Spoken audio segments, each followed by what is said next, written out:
So yesterday we talked about the fact that there was a source from the FT, and Financial Times is pretty reputable newspaper.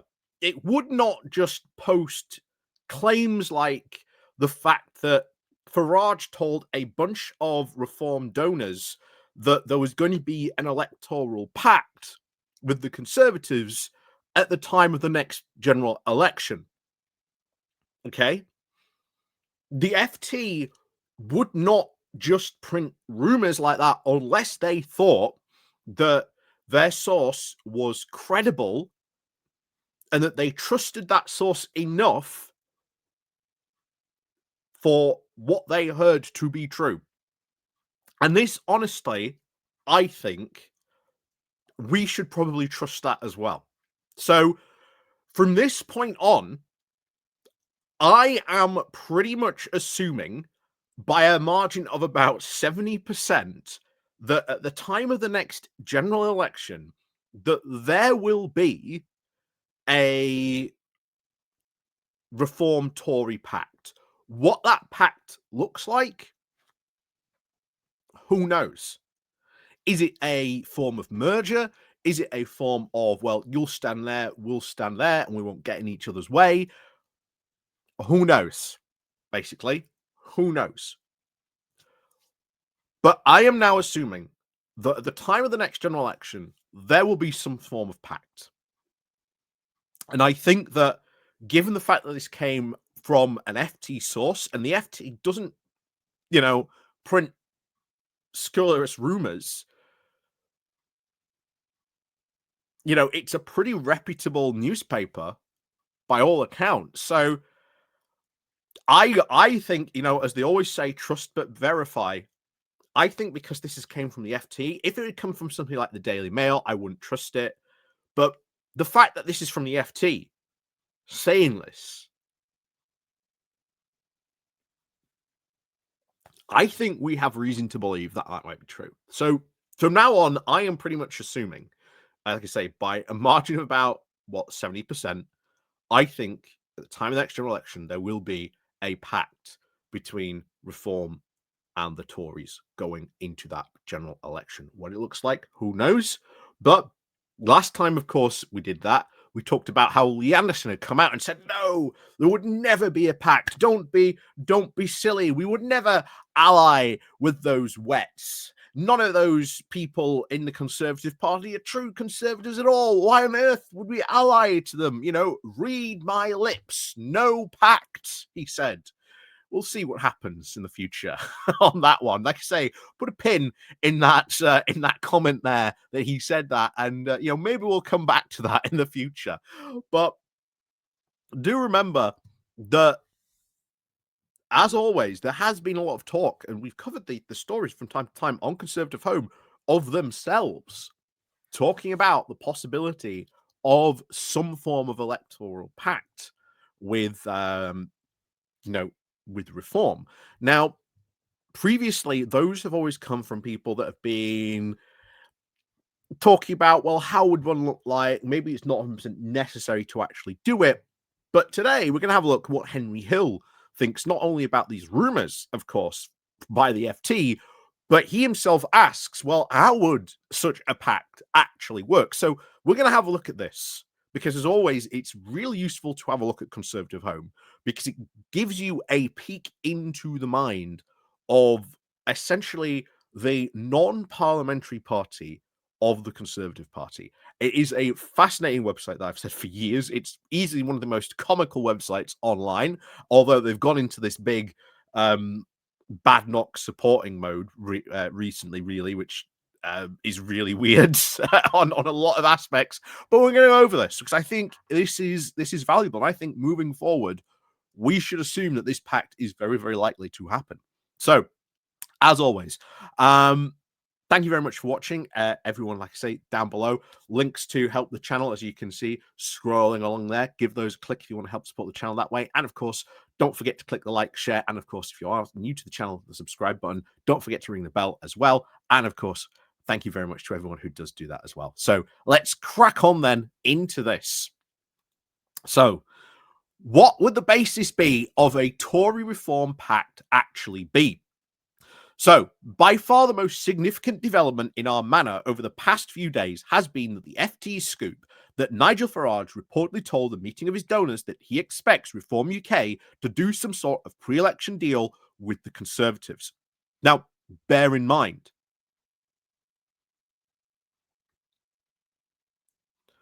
bear in mind, as I said, this comes from the FT. This is a pretty big scoop.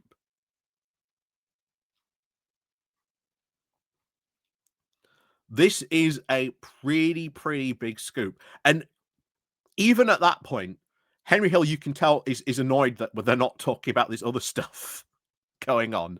But I'm going to skip that moment because this, I think, the FT story has a far significant more development than random people talking about it. This came again from the FT source that Nigel Farage told their donors he expects a pre-election deal to be done.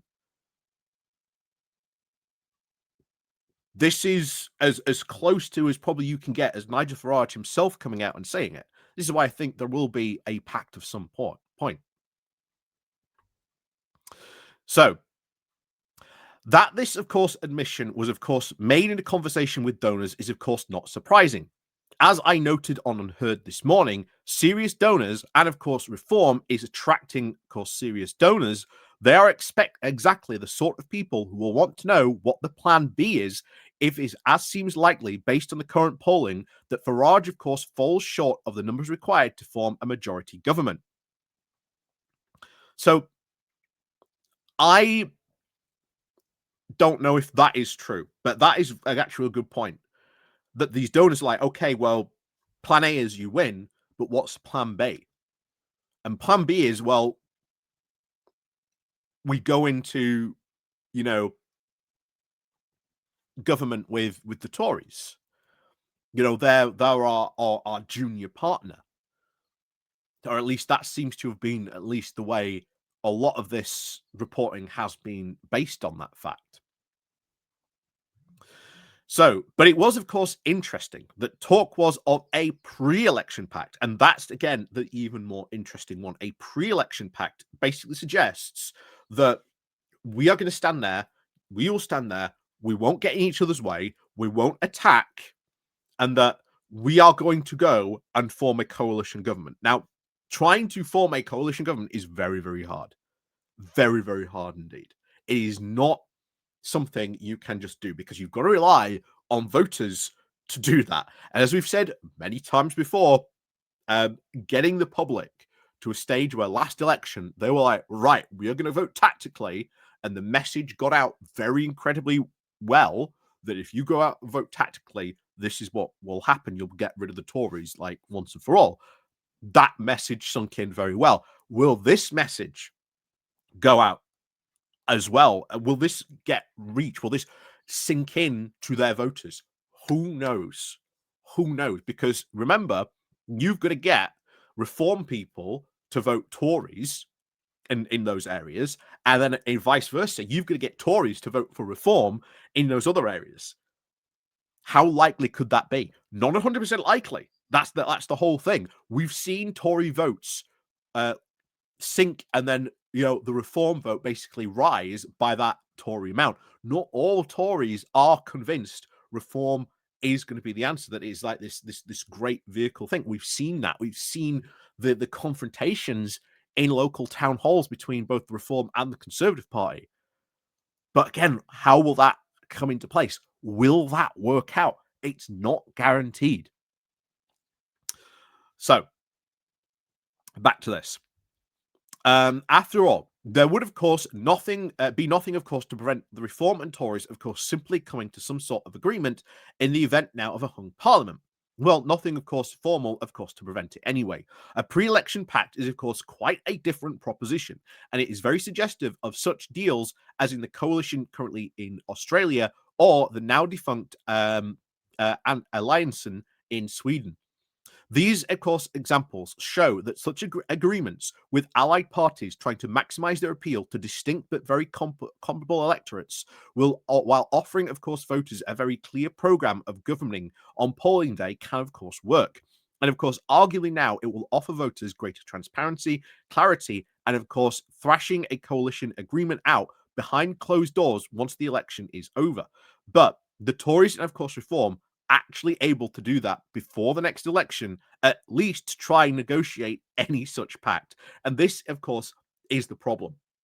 Plus, how do then voters, as we said before, how do the voters then react to that? I said last time on the last video, there is a very, very good chance that the next general election potentially really could come down to Farage versus Starmer. Now, if Farage has this pact going on, that the Tories are like, right, we will ally with Reform if there is a hung parliament. What then does this say about other parties that in the past they've preached about collaborative politics and say that this is what we should do, when in reality it's not exactly they've not practiced what they've preached. If you want a good example, look what's going on in Bristol at the moment. There would obviously be now two very broad categories to this problem. First, of course, Stephen Bush noted, would of course be the practical ones. He said Reform, of course, is the stronger party, not only, of course, in the polls, but considerably now in the elections throughout this parliament. But the Conservatives are, of course, larger when it comes to MPs. Any deal would have to involve the sort of losses on a Tory side, with Conservative MPs now being shunted out of plum seats in favour of Reform. Again, how would that happen? That would be a very difficult one indeed for that to do. Negotiations, of course, between the 1983, between the Liberals and the Social Democrat Party were, of course, very fraught, nearly, of course, splitting the alliance between the two. And that's involved two parties that essentially had the electoral map to try and divvy up amongst themselves, the Conservatives with 119 seats to Reform's 5. Would they have to accept that they were now unlikely to hold the first dibs on any seats that they currently do not hold? Very true on that one. That divvying up would cause a lot of problems. And as I said at the moment, and last time, there are a lot of, quote, moderate Conservatives still left in that party. How would then they react? How would those moderate MPs react to this pact as well? Would they then leave the party? Would they then do, there's a ton of stuff that could happen and go wrong. This is not set in stone. A pre-election pact, lots of things could happen between, not only now, but then. And of course, when we reach there itself, how do those reactions happen? Not only between members of both those parties, but how do the MPs react? All kinds of stuff can go wrong in this. It is not a very easy, simple thing to do, which I think is very, very, very obvious to point out. So, to anyone who, of course, would wonder how the vicious divvying up of the seats could, of course, get, I now wholeheartedly recommend Ivor Cruz and Anthony Kissing's book, The SDP.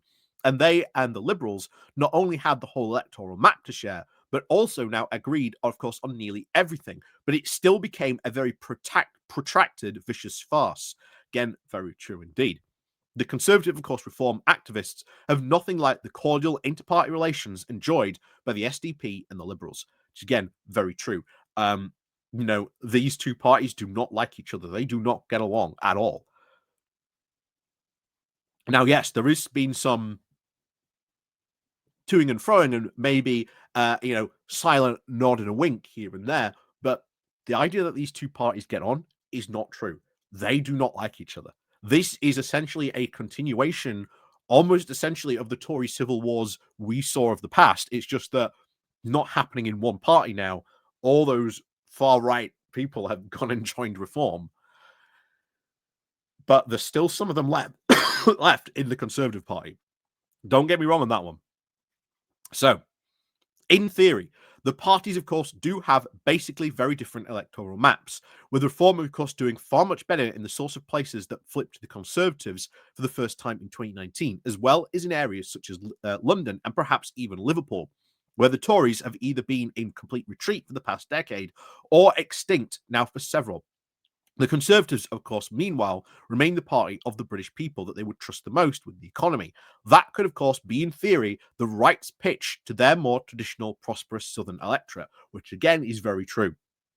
If you have a look at the polls that have been done, people do not trust reform with the economy.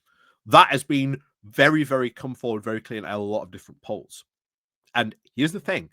That poll is probably very incredibly important because that poll suggests that any party that does not have the trust of the British people to run the economy cannot win a general election. Now, you combine that together, that, oh, don't worry, we Conservatives are going to be, the stewards of the economy, that you'll just have a reform government and we'll keep them in check. All of a sudden, that Southern electorate then might be open to this type of pact, which is, again, what we have to watch out for. But would they be open to that? Who knows? But of course, that only works, of course, if they are performing well enough now for Farage, and of course, crucially for Farage activists to think that they are now bringing something to the table. And to date, of course, they haven't, which again, very true. Kimmy Badenoch still not putting forward any proposals, any policy ideas. She's put forward nothing. But of course, you'd think in most of the conservative media that Kimmy Badenoch had proposed an idea to to start growing money trees in the UK, and it would solve the UK's economic problems. How wonderful Kimmy Badenoch is! She hasn't put anything forward at all. Yes, of course, that is true. That this, of course, is going to go off the 2024 election result. 89, of course, of Reform's 98 second place finishers were, of course, in Reform and in Labour held seats. But for May's local elections, they saw those Tories all but wiped out at Reform's own expense. Several, of course, southern country councils and councils still, of course, boast a clutch of Conservative MPs.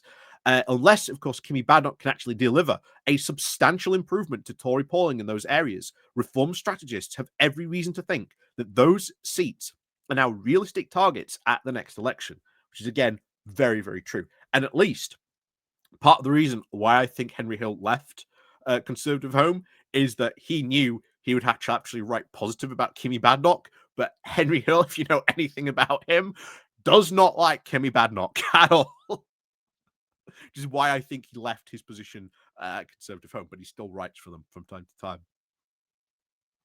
So, what would, of course, be the presentational? What would be the presentational problem? Which is, again, very true. Reform, of course, has a brand which can, of course, reach voters who are open to a right-wing pitch, but for historical reasons, not to the Conservative Party. As mentioned, all but 9 of its most obvious electoral prospects are now held by Labour. There is now, thus, a significant downside and a risk now for Nigel Farage to now be formally allied with the Tories. Would it allow the left to now paint Reform as merely as the Conservative Party 2.0? Which is, again, probably what would happen. Not only that, how again would people in the North feel about voting for the Conservatives? Remember, they have been asked to trust the Conservatives before. Boris Johnson did that very successfully. Trust me with your vote. I will not let you down like the other Conservative parties have in the past, but that failed. The promises of levelling up were never delivered. And people felt hugely betrayed that they had been completely fooled by this. And will they do that again if Nigel Farage is saying the same thing but getting to bed with the Conservative Party? All these questions do remain very much open. Meanwhile, of course, the Tories do have a very smaller but similar problem. As we noted in our most recent article on the trajectory of the Conservative polling, the most dramatic upwind was, of course, in April, and Reform were, of course, the direct beneficiaries. Having, of course, overtaken the Tories and tried to maintain that just for a couple of months, the newer party had, of course, surmounted the classic why waste your vote credibility threshold of the 17% still now sticking with the party. We don't know what share would, of course, be alienated by a deal with Farage, but, of course, it wouldn't all be, or even might, of course, most of it would, of course, be some. This, again, is very true. This is what I've just been saying. Would some of these people, these Conservatives, give their vote to Reform? I don't necessarily think they would, because these parties do not like each other fundamentally at points. This is why any coalition government would not last. Like I say, eventually it would not last. It would fall to pieces very, very quickly. And then, of course, finally, there is the question of what content of the deal would it be? It would hardly, of course, make sense for the Conservatives and Reform to, of course, start divvying up seats without having an agreement on forming a government afterwards. But what would be the basis of such deal be? The Tories' reputation for the economy credibility is, frankly, a bit sparsely earned at this point. Unsubstantiated bungs now for pensioners are, of course, still sacrosanct. But would Reform, of course, be prepared to sign up to any vaguely credible program of major spending cuts? On the other side, would Conservative MPs would, of course, found the prospect of Robert Jenrick leading the party unacceptable, of course, be prepared to endorse a reform immigration policy package, which is, again, why Jenrick is now falling out of favor, because Jenrick is, as I've said before, he is just pound shop Farage. Why would they put him in charge? Jenrick might still, of course, have a following and that, but you have seen this nosedive off a cliff very recently, because there's a lot of Conservatives coming to the realization, if Jenrick was in charge, how would we beat Reform then? When he would just be that, would this pact be even more likely? That is what I think has stopped Jenrick from taking over and potentially cooing Kimi Badenoch at the moment. However, next May's local election, who knows? After next May's local election, if the Conservatives do absolutely diabolically again, all bets could very well be off. And it could be open season for who becomes the new party leader. But that is something that Robert Jenrick ultimately would want. Would he be able to win this new contest? Who knows? So, in theory, as now, of course, in other countries, a pact would, of course, allow the right to maximize its appeal by drawing on the strengths of very different parties. In it, of course, the Conservatives bring their credibility with voters on the economy and Reform theirs on immigration. In that case, a deal would, of course, instead end up now neutering those strengths, tying the Tories to an utterly unrealistic economic prospectus, and, of course, the Reform now to a party that has now deservedly lost the public's confidence on controlling our borders. It hasn't, there isn't, of course, that is some deal is not unworkable in Britain. No, the problem is that neither party, of course, seems very psychologically ready for one. Which again, I would agree on that. Yeah, I would not say that is the point. I think that maybe in the future, maybe, but now, not likely. But I'll say this now. I think the fact that you've said this, the fact that, again, these rumors have come from the FT, makes this a real possibility. I think who knows what happens at the next general election is still too early to tell, but there is, I think, a good possibility of this happening. There is, of course, a reason for that. It took, of course, the Canadian right a very long and divided decade now of liberal dominance before the progressive Conservatives and, of course, the Reform Party got round to uniting into the modern Conservative Party of Canada.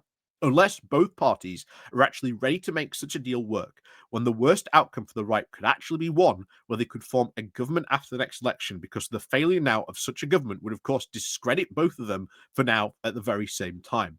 The leave the right leaning voters, of course, with now nowhere to go. Very true indeed.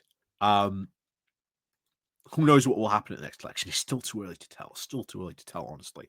But the fact that you've had Farage taking a nosedive in the polls recently, I've said this before, Farage will not be able to maintain such a high poll lead forever. It's inevitable. These things will stick. We'll see what happens, of course, in the next May local elections. Will Kimi Badenoch still be leader after those elections by the end of 2026? I've said this many times. 2026 is like the year whether Kimi Badenoch actually proves she will probably be the leader, taking them into the next general election. If and I will say this now, I think at the end of 2026, I don't think Kimi Badenoch might be the next Conservative leader. It all depends on how next May's local elections go. But I'll tell you now, if they're bad, oh boy, oh boy, it's not going to look good for her. But in the meantime, what do you think about all this? Do you think that now is a reality of this pact actually happening? Do you think Lee Anderson is going to have to end up eating his own words on this one? So, as always, thank you very much for watching. And of course, as always, let me know what you think down in the comments down below, and we'll see you all next time.